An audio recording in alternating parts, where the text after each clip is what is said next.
दोस्तों मेरे पास यहाँ ऐसे बहुत लोग आते हैं जिन लोगों को दाँत और फंगल इन्फेक्शन की प्रॉब्लम काफ़ी समय से होती है।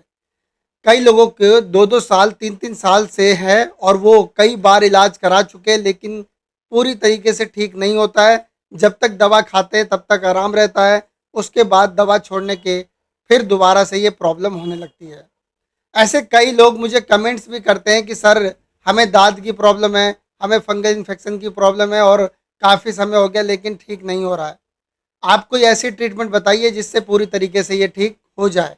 आज मैं आप लोगों को एक ऐसे ही ट्रीटमेंट के बारे में बताने जा रहा हूँ, जिन लोगों को भी दाँत और फंगल इन्फेक्शन की प्रॉब्लम काफ़ी समय से है, जो कि उनके प्राइवेट पार्ट के आस-पास है।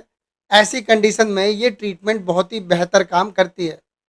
ये कौन सी ट्रीटमेंट है, इसमें कितने तरह की दवाएँ यूज़ होंगी, इन दवाओं को कैसे लेना होगा, कितने दिन तक लेना होगा, क्या इसके साइड इफ़ेक्ट होंगे, किन्हें इस दवा को लेने से बचना चाहिए, ये सारी जानकारी आपको इस वीडियो के माध्यम से मिलेगी। तो अगर आप इस चैनल पर नए हो तो वीडियो कर लो लाइक, चैनल को कर लो सब्सक्राइब। तो चलिए देर ना करके हम वीडियो को शुरू करते हैं।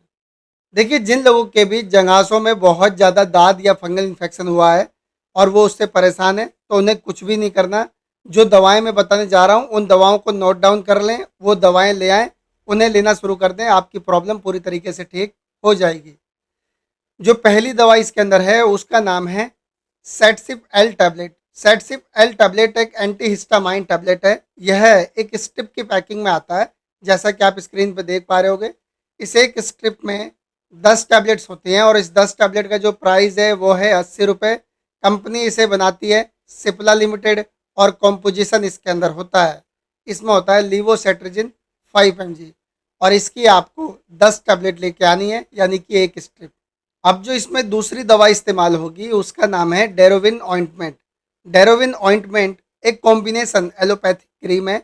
यह एक 30 ग्राम की पैकिंग में आता है, जैसा कि आप स्क्रीन पे देख पा रहे होगे। इस 30 ग्राम की पैकिंग का जो प्राइस है वो है 132 रुपये, यानी 132 रुपीज़ ओनली। कंपनी इसे बनाती है यूएसबी लिमिटेड और कॉम्पोजिशन इसके अंदर होता है। इसमें होता है सैलिसिलिक एसिड 1.15% और इसमें होता है कोल तार 5.3% और इसमें होता है डाइथ्रेहिल 1.15 mg। और इन तीनों दवाओं को मिलाकर इसे तैयार किया गया है और ये क्रीम आपको हर मेडिकल पे मिल जाती है। आप इसकी एक टूप ले आना। अब जो इसमें तीसरी दवा इस्तेमाल होगी उसका नाम है इट्रोमैक 200 mg कैप्सूल। इट्रोमैक 200 mg कैप्सूल आप स्क्रीन पे देख पा रहे होगे। यह एक स्टेरॉइड दवा है।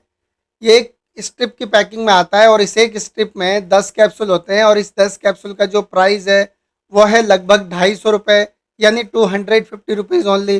कंपनी इसे बनाती है टोर्क्यो फार्मास्यूटिकल्स और कॉम्पोजिशन इसके अंदर होता है। इसमें होता है इट्रोकोनाजोल 200 mg और ये जो दवा है आपको मेडिकल पे आसानी से मिल जाती है। इन तीनों दवा को आपको लेके आना है। अब मैं आपको बताता हूँ इन दवाओं को इस्तेमाल कैसे करना है। देखिए, इट्रोकोनाजोल यानी कि इट्रोमैक 200 mg प्लस सेटसिप एल, इन दोनों को रात को सोने के समय पे लेना है खाना खाने के बाद। और ये जो ट्यूब है इसको लगाना है आपको सुबह शाम। एक बात का ध्यान रखें, ट्यूब लगाने से जलन भी होगा और थोड़ी चीज़ मचेगी कुछ देर तक, उसके बाद ठीक हो जाता है। फिर धीरे धीरे जो जहाँ पे भी आपको फंगल इन्फेक्शन या दाद है वो पपड़ी बन के निकल जाएगा, तो आपको परेशान नहीं होना है, इस ट्यूब को लगाना है। अब मैं आपको एक बात और समझाना चाहता हूँ। किसी को खुजली बहुत ज़्यादा होती है उसके अंदर, तो ऐसी कंडीशन में सेटसिप एल को कुछ दिनों तक सुबह शाम भी आप ले सकते हो पानी के साथ। अब ये दवा कब तक लेना होगा, तो इस दवा को कम से कम 15 से 20 दिन लेना होता है। 15 से 20 दिन अगर आपने यूज़ कर लिया तो आपकी समस्या ठीक हो जाएगी। बात करूँ इसके रिजल्ट की, तो रिजल्ट आपको 5 दिनों में बहुत ही बेहतर देखने को मिलने लगेगा। चलिए अब मैं आपको बताता हूँ इन दवाओं को किन्हें नहीं इस्तेमाल करना चाहिए। देखिए, 15 साल से कम उम्र के बच्चों को ये दवा नहीं देनी है और जो महिला प्रेग्नेंट है उन्हें भी ये इस्तेमाल नहीं करना है। इस बात का खास तौर पे ध्यान रखें। चलिए अब जानते हैं इससे होने वाले साइड इफ़ेक्ट। दवा यूज़ करने पे अगर आपके शरीर पे दाने निकलने लगे तो समझ लीजिए कि आपको ये सूट नहीं हो रहा, या फिर आपको उल्टी सा मन या उल्टी होने लगे तो भी आप समझ सकते हैं कि आपको ये सूट नहीं हो रहा। पेट में दर्द होने लगे, पेट फूला फूला महसूस हो तो भी आप समझ सकते हैं कि आपको ये सूट नहीं हो रहा। या फिर आपको बहुत ज़्यादा सिर में दर्द होने लगे तो भी आप समझ सकते हैं कि आपको ये सूट नहीं हो रहा है। और जब ये दवा सूट ना हो तो फ़ौरन इसे रोक दें और अपने नज़दीकी डॉक्टर से एक बार ज़रूर मिलें। कोई भी दवा यूज़ करने से पहले एक बार डॉक्टर की सलाह ज़रूर लें। आई होप कि आपको ये वीडियो पसंद आई होगी। तो आज के लिए इतना ही, कल फिर मिलूँगा एक नई वीडियो में एक नई जानकारी के साथ। तब तक के लिए इजाज़त दीजिए। नमस्कार।